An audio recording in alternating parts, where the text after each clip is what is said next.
명태균 씨가 김건희 여사와 마지막 텔레그램 통화 48분이라는 제목의 옥중 입장문을 변호인을 통해 공개했습니다. 명 씨는 지난해 2월 16일부터 19일까지 자신이 김 여사와 대여섯 번에 걸쳐 통화했다며 이때 김 여사는 김상민 검사가 조국 수사 때 정말 고생 많이 했다. 창원 의창구 국회의원이 되게 도와달라고 말했다고 주장했습니다. 박완수 경남지사에게도 부탁해놨다고도 했습니다. 김 여사는 보수정권 역사 이래 최다석을 얻을 거라고 이철규, 윤한홍 의원으로부터 들었다고 했는데 이에 명 씨는 김 검사를 내려꽂으면 가만히 있지 않겠다고 강하게 반대했다고 전했습니다. 그러면서 총선에서 대승을 거둘 거란 이런 허위 보고 때문에 계엄이 선포된 것 같다는 자신의 생각도 덧붙였습니다. 네, 자, 이 사건은 명태균 씨가 김건희 여사와의 통화 내역을 공개하면서 불거진 사건인데 당시 복기라는 좀 생소한 용어가 등장했었습니다. 네, 그렇습니다. 보통 우리가 속기록 내지는 녹취록이라는 말은 있는데 복기록이라는 단어 굉장히 생소한데요. 말 그대로 자신의 기억을 복기해서 내가 글로 써내려간 것을 복기록이다 이렇게 이해하시면 될 것 같습니다. 명태균 씨는 지금 김상민 전 검사의 이 공천 개입 의혹 관련해서 내가 3일간 5차례에 걸쳐 김건희 여사와 통화를 했고 당시에 통화한 내용이 나는 생생하게 기억이 난다면서 당시에 통화한 내용을 그대로 복기해서 어떻게 생각하면 서류로 남겨두었는데요. 이걸 근거로 해서 김건희 여사가 결국 김상민 전 검사의 이 국민의힘 공천 과정에서 개입했다라는 것이 명태균 씨의 주장 내용입니다. 네, 이제 명태균 씨 주장은 김건희 여사가 지난해 2월 18일 오후 5시쯤에 김영선 전 의원한테 전화를 걸었다 이런 주장을 했었는데 검찰 조사 결과 이건 사실로 밝혀졌죠? 네, 그렇습니다. 물론 어떤 내용으로 과연 대화를 했는가, 즉 김영선 전 의원과 김건희 여사 사이에 통화는 있었는데 어떤 내용으로 통화했는지까지 검찰에서 공개적으로 이야기하고 있지는 않습니다. 다만 중요한 것은 그 통화 이후에 김영선 전 의원이 현역을 버리고, 즉 자신의 지역구 창원 의창을 떠나서 이 김해 갑으로 출마한다고 선언했다라는 점은 사실인데요.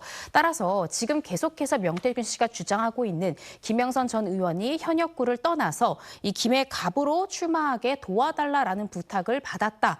그리고 그러한 이유가 김상민 전 검사를 그 의창이라는 이 지역구의 공천에 힘을 보태기 위해서 이렇게 개입했다라는 것이 명태균 씨의 주장 내용인데 어떻게 생각하면 그 주장에 부합하는 증거들이 하나둘씩 나오고 있는 그런 상황으로 보여집니다. 네, 저 명태균 씨와 김영선 전 의원 지금 구속 상태에서 풀려나 있는 상태죠? 네, 그렇습니다. 조건부로 풀려났는데요. 이제 보증금 5천만 원을 납부하는 것과 주거지 제한이랄지 법원에서 소환 통보를 했을 때 적극적으로 출석을 해야 된다든지 여러 가지의 조건이 부여된 상황에서 보석으로 풀려난 상황입니다. 당시 재판부에서는 이 구속 기간이라는 것이 정해져 있습니다. 법정에서 구속할 수 있는 기간이 최장 6개월까지인데요. 지금부터 나머지 절차들을 한다 하더라도 법정에서 구속할 수 있는 6개월 안에 재판을 끝내기는 좀 어려울 것 같고 피고인의 방어권 보장 등의 사유로 김영선 전 의원 그리고 명태균 씨를 보석으로 풀어줬고요. 풀어주고 그 다음 날 연이어 이틀 동안 검찰에서는 명태균 씨를 다시 조사하기도 했습니다. 네, 명태균 씨 풀려나자마자 자신의 SNS에 폭로전을 예고했었는데 단어가 좀 섬찟했어요. 네, 그렇습니다. 마치 내가 입을 열면 많은 사람이 다칠 것처럼 특히 국민의힘과 관련된 많은 사람들이 다칠 것만 같은 그런 내용을 SNS에 올리기도 했는데요. 그 내용을 좀 살펴보면 어떤 먹잇감을 먼저 물고 뜯어야 그들이 열광하고 환호할까 이런 말을 올리기도 했고요. 이 철장에 145일간 갇혀있던 굶주린 사자가 이 경기장 한복판에 뛰어나와 서 있다라면서 자신이 어떤 순서로 입을 열어야지만 압박감을 느낄까라는 취지의 저는 이게 어떻게 생각하면 협박성 메시지다라고 생각이 들기도 하는데요. 네. 이러한 내용을 기재한 SNS 글을 올리기도 했습니다. 네, 검찰이 지난주에 의혹 당사자인 김상민 전 검사를 소환 조사하지 않았습니까?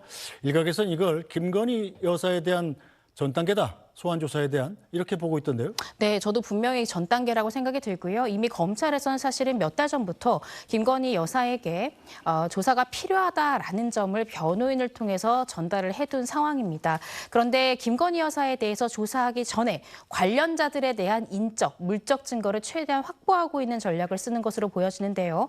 아마 김상민 전 검사에 대해서 지난주 금요일 조사 시에 김건희 여사와 어떤 인연이 있는지 또 이 김상민 전 검사가 국민의힘에 입당하게 된 계기는 무엇이며 추천인이 누구인지, 또 의창구라는 지역구를 선택하게 된 이유와 김건희 여사 또 김영선 전 의원과 통화한 사실이 있는지에 대해서 굉장히 상세히 추궁했을 것으로 보여지고, 그 진술에 따라서 통신영장 등을 발부받아서 진정으로 통화하거나 통화하지 않은 경우가 진술이 사실인지 여부에 대해서 확인할 가능성이 높거든요. 그리고 제일 마지막에 김건희 여사에 대한 조사를 할 것으로 보여지고, 김건희 여사 조사를 넘어서서 윤석열 전 대통령에 대한 조사 가능성도 배제할 수 없는 상황입니다. 그래서 지금 어떻게 생각하면 가장 주된 피의자인 김건희 여사의 조사를 가장 후순위로 빼놓는 것은 검찰에서는 김건희 여사가 조사 과정에서 어떤 진술을 하든 그것과 무관하게 인적 물적 증거를 통해서 어느 정도 기소, 불기소 여부에 대한 결론을 가지고 있는 것 같고요. 최종적인 피의자의 입장만 확인하는 정도로 김건희 여사에 대한 조사를 진행할 가능성이 대단히 높아 보입니다. 네, 자 김건희 여사가 그럼 검찰의 소환 조사 요구에 곧바로 응하지 않으면 어떻게 됩니까? 현재는 네. 자인이 신분인데요. 네, 그렇습니다. 근데 응할 가능성이 높고요. 응하지 않는다라고 하면 체포영장을 청구할 가능성도 배제할 수 없습니다.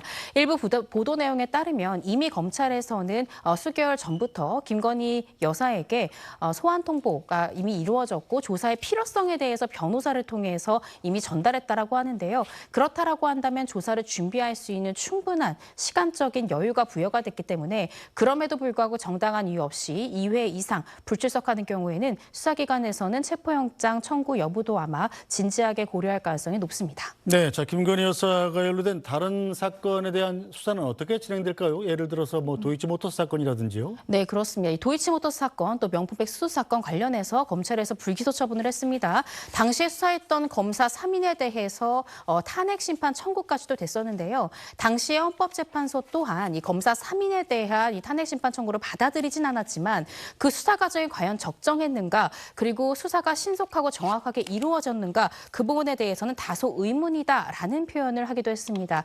따라서 이런 헌재의 판단이 있는 상황에서 현재 불기소 처분에 대한 항고가 들어와 있는 상황이고요. 고등검찰청에서는 이 재수사 여부에 대해서 고민을 하고 있는 것 같은데, 아마 김상민 전 검사와 관련한 공천 개입 의혹, 이 사건의 이 수사와 함께 발받쳐서 이 항고 사건에 대한 결론도 조만간 나오지 않을까라는 생각이 듭니다. 알겠습니다. 오늘 말씀은 여기까지 듣죠. 이고은 변호사 잘 들었습니다.